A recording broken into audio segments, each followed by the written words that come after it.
Hello，大家好，歡迎收睇 Pure Living。今集咧我就想同大家 share 呢啲好有用嘅資訊。咁就關於而家呢個5月1號呢個新嘅 Renters' Right Act 2025年喺英國租務嗰個法例。咁點解我今日想 share 呢段片呢？因為咧，其實我哋至近咧都喺英國有啲平台度咧，咁就開咗啲 webinar，咁就想同大家觀眾啊、投資者啊、業主啊，咁有啲好有用嘅 information 同埋啲 reminders 咧，大家係要好清晰嘅。因為呢個 Renters' Right Act 咧喺英國喺個租務個市場咧，即係呢40年咧係一個非常非常之大嘅轉變。咁大家係一定要記得去做翻呢啲即係呢啲行動啦！呢一刻好，咁事不宜遲，咁第一樣嘢傾咧就係而家喺英國已經5月1號啦。咁呢度咧已經 Renters' Right Act 已經係變成一個新嘅例。咁至大嘅轉變咧，就係之前都有提過咧，就係全部嘅租約咧以後都會變成一個 periodic、一個 ongoing、一個 tenancy 噶啦。咁所以之前有好多係即係可能係即係話簽6個月又好，或者12個月又好咧，呢啲 fixed term tenancy 已經係冇晒㗎啦。咁全部係會變成一個 assured periodic tenancy， 就叫 APT 啦。咁樣同埋日期嗰度咧，5月1號而家咁就過咗啦。咁5月31號咧就係下一個 deadline， 大家一定要留意翻，因為英國政府咧出咗一個information sheet 關於呢個 Renters' Right Act。咁業主係有呢個責任咧，係 send 翻呢份文件出嚟俾全部嘅租客噶啦。咁如果你 agent 你負責個 agent 係未做嘅，咁你記得你自己要 send 翻，因為如果你自己 manage 你一定要記得 send 翻呢份 document。咁呢份咧都係一個好簡單一個 4-page document 嚟嘅啫，4版到嘅啫。咁你可以喺 HMRC 個網站 download 翻落嚟啦。至緊要係 send 翻 as an attachment， 同埋 keep 翻一個 email，有翻個記錄，即係幾時 send 過俾租客。因為如果冇咧，咁樣租客有權話冇 send 過，咁就到時如果有咩罰款咧，都可以去到英鎊，即係成7000英鎊到噶啦。咁所以大家記住要 send 翻呢個key information sheet 關於個 Renters' Right Act。咁而家仲有時間，呢個要5月31號2026年之前咧係 send 翻出去噶啦。咁打後咧都其實2026年尾咧都會英國政府會要求啲業主去 sign 翻 up 去佢嗰個 PRS database， 同埋每個業主都會有翻一個即係 ombudsman 嘅。咁所以咧嗰度2026年尾咧會有多啲嘅資訊。咁喺呢個 webinar 度咧都有好多人問問題啦。咁都其實喺英國嗰度咧都有好多資訊喺度，但係我都盡量簡單講翻俾大家觀眾同埋啲投資者業主聽咧。其實喺英國嗰度咧，呢一刻咧有好大嘅轉變，同埋由5月1號開始起咧，就之前好可能普遍用嗰個Section 21，即係喺英國都會有個 term 係 no fault eviction。no fault eviction 呢個Section 21咧，就之前可以 serve 呢個 notice， 就俾2個月通知，就嗌佢離開個 property。咁而家基本上4月30號2026年咧，就已經係至後尾一日可以 serve 呢個 notice 嘅。咁而家係冇咗嘅。咁同埋另外嗰個 date 要維持翻咧，就係呢個7月31啦。咁呢個係一個 final court order date。咁即係之前如果講話4月30嗰時 serve 咗呢個 Section 21咧，咁你要俾2個月通知啦。咁如果個租客仲未搬走咧，咁你仲有個1個月嘅時間，即係由7月1號至到7月31咧，你可以 issue 呢個 court order。咁而家7月31 2026年咧，都係一個 final date。咁所以如果嗰度冇做咧，基本上你呢個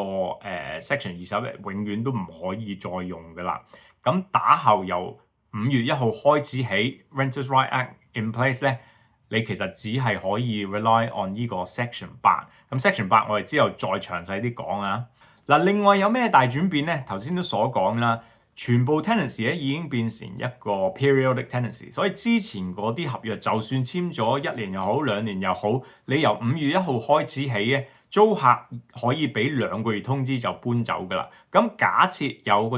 新租客搬咗入嚟，5月1號開始起，佢俾2個月通知咧，佢基本上6月尾咧已經可以話想搬走就都冇問題，基本上係合法嘅。而 existing 嗰啲，你就算之前簽咗3年嘅 contract，我哋都有個 case 咧，5月1號開始起 ，tenant 可以 serve 2個月嘅 notice 咧，咁就基本上係6月30咧。2026年咧都可以搬走㗎啦，咁所以呢啲係真係保障個租客好多㗎啦。咁係由基本上樣嘢都係 rolling from day one 開始㗎啦。好，另外啲大轉變咧就係之前tenancy 可以係即係可能即係verbally 咁樣 agree 啦，但係而家全部 tenancy 咧業主係要 ensure 係全部一定係一個 written contract 嘅。咁樣嘢都要即係好清楚，因為而家 HMRC 係即係想要求全部啲合約係全部 document， 但係咧其實都有所講過咧，基本上租客如果話想 serve notice， 佢話想搬走咧，佢唔係一定要話寫信啊或者寫 email， 佢基本上一個 WhatsApp 都可以，總之係一個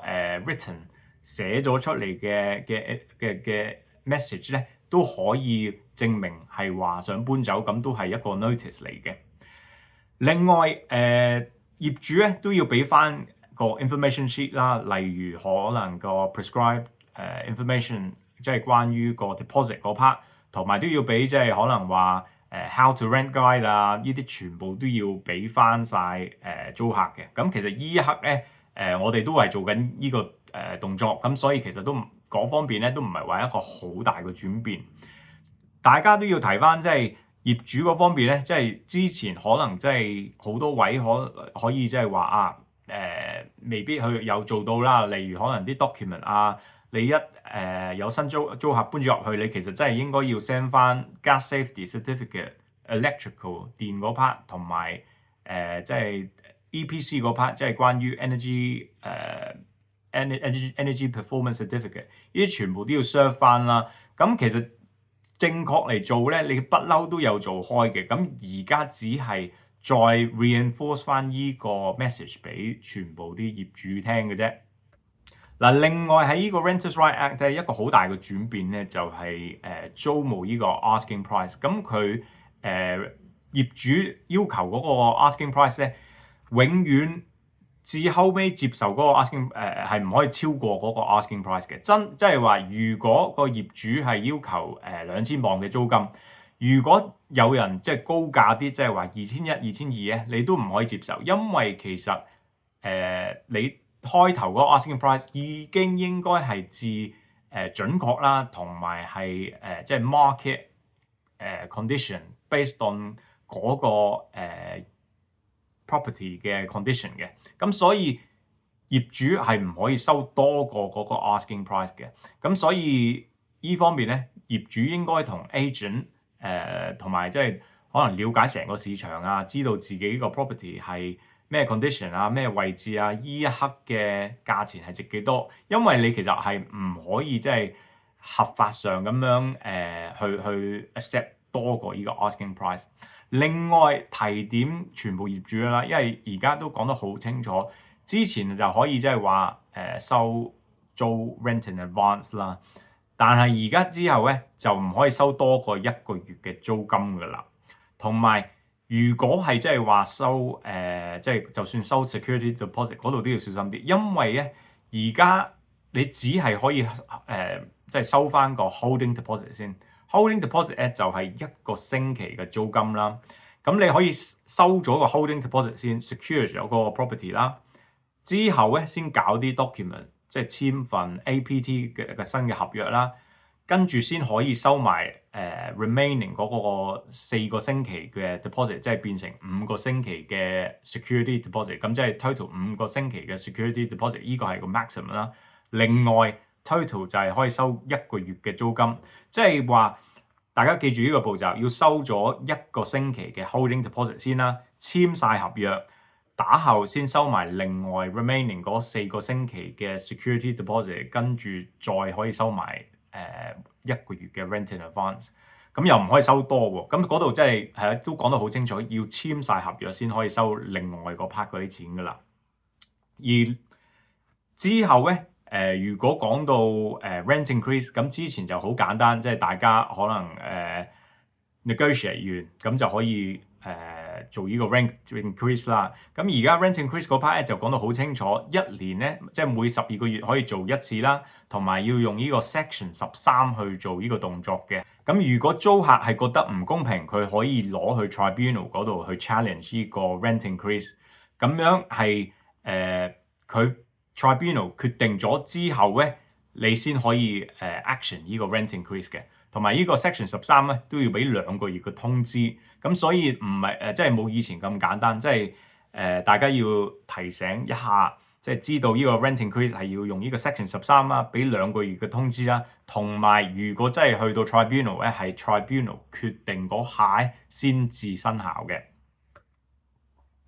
嗱，另外咧有另外啲資訊，我哋之前都有 share 過，咁而家都好清楚啦，就係呢個 section 8。section 8咧就有3個 main grounds 啦。section 8就 ground 1就係如果業主想搬翻入去住。section ground 1A 咧ground 1A 就係如果業主想攞翻層樓翻嚟攞出去賣for sale 啦。而另外 ground A 咧就係呢個 rent arrears 啦。咁之前咧 rent arrears 就係2個月嘅欠租咧，跟住要俾2個星期嘅 notice。而家係變成3個月嘅欠租，再俾4個星期嘅 notice。咁所以嗰度咧都係啦，即係嚴重咗啦，即係業主都要即係要 make sure 係嗰 part 係即係3個月 fully months in arrears， 跟住再俾4個星期嘅通知啦。嗱，咁講清楚啲關於呢個 section ground 1咧，呢度都可能好多業主投資者都有呢個情況，就係如果佢想攞翻出嚟去買呢層樓，咁呢個新嘅 rule 咧就係話如果啱啱當有個新嘅合約簽咗啦，就5月1號，你開頭嗰12個月咧係唔可以 serve 呢個 notice 嘅。呢個 section ground 1A 係要俾租客住咗喺度12個月，跟住係要至少俾4個月嘅通知先可以先至可以生效。即係 total 係嗰度有成16個月，即係開頭嗰12個月係唔可以即係嗌租客搬走啦，跟住俾4個月嘅 notice 佢。咁嗰度咧打後咧，你其實再係會有個12個月嘅 ban，即係唔可以再 remarket 嗰個 property 噶啦。嗱，另外一個 point 咧就 special 啲嘅咧，就係關於呢個HMO 嗰方面。咁 HMO 嗰方面咧就有另外啲 special grounds 咧，就可以攞翻層樓嘅。個 special grounds 就係咧，一定要係個 HMO 係一定要全部每一個租客喺個 property 入邊咧係一個 full-time student，即係全部係學生啦。同埋咧，你一定要俾4個月嘅通知佢哋，咁樣佢哋你嗌佢離開咧，係一定要 between period between 6月至到9月嗰段時間。如果你就算俾4個月嘅通知咧，咁樣佢嗰4個月嘅通知未唔喺即係6月至到9月嗰段時間咧，咁又唔可以咁做噶啦。所以俾4個月嘅通知一定要即係假設如果你2月俾通知嗌佢6月搬走咧，咁都 OK。咁今年因為呢個 Renters' Rights Act 係由5月1號生效啦，咁所以今年2026年咧係有個 special rule， 即係話可以俾短啲嘅時間，短啲嘅 notice period， 就俾2個月嘅通知咧，就可以嗌租客 between 6月至到9月搬走。嗱，咁之後2027年之後咧，咁真係要記得係4個月嘅通知先至可以6月至到9月嗌啲 students 去搬走噶啦。咁我哋呢度咧都提翻有另外啲新嘅 point 啦。咁其實我哋喺 Pure Living 都有好多 case， 業主係可能都會有時有少少嘅 preference， 即係話唔想租俾啲租客。可能如果有細嘅小朋友，因為可能驚佢畫花牆啊，或者係可能養寵物嘅租客，咁都可能會有呢啲 case 係話prefer 唔想租俾呢啲租客。咁但係其實而家咧，都變成一個新例，係唔可以 discriminate 即係歧視呢啲租客啦。咁即係 within reason，即係假設如果個 property 係喺一棟大廈度嘅，咁有個 lease restriction 唔可以租俾寵物咧，咁樣依個都係算一個acceptable 嘅 reason 啦。但係如果係一間 house 嘅，咁好大間屋咁樣係一個大嘅 family 有個寵物咧，咁樣其實呢啲都唔係一個普通嘅 reason 可以去拒絕，同埋都唔可以 discriminate 啲 against 啲即係可能 DSS 啊或者係 universal credit 即係攞政府錢嘅租客㗎啦。咁所以呢啲都係要睇翻可能真係睇翻佢個 credit history 先至可以係一個合理嘅原因。頭先講埋寵物嗰 part 咧，之前都有提過，可能即係話可以 charge 翻有啲即係 expenses，即係例如如果業主想可能話要求嘅租客買翻一個 pet damage cover insurance， 之前可以做呢一 part 咧，其實而家都決定咗係話唔可以要求租客嗰度去買呢份 cover。嗱，另外咧喺呢個 Renters' Rights Act 咧都有提過呢個 decent home standard 啦，同埋即係如果間屋入邊係有 mold 啊定有潮濕啊呢啲問題咧，業主係絕對有呢個責任咧係盡快去解決嘅，因為如果唔係咧就基本上係 escalate 到去可能 council 呢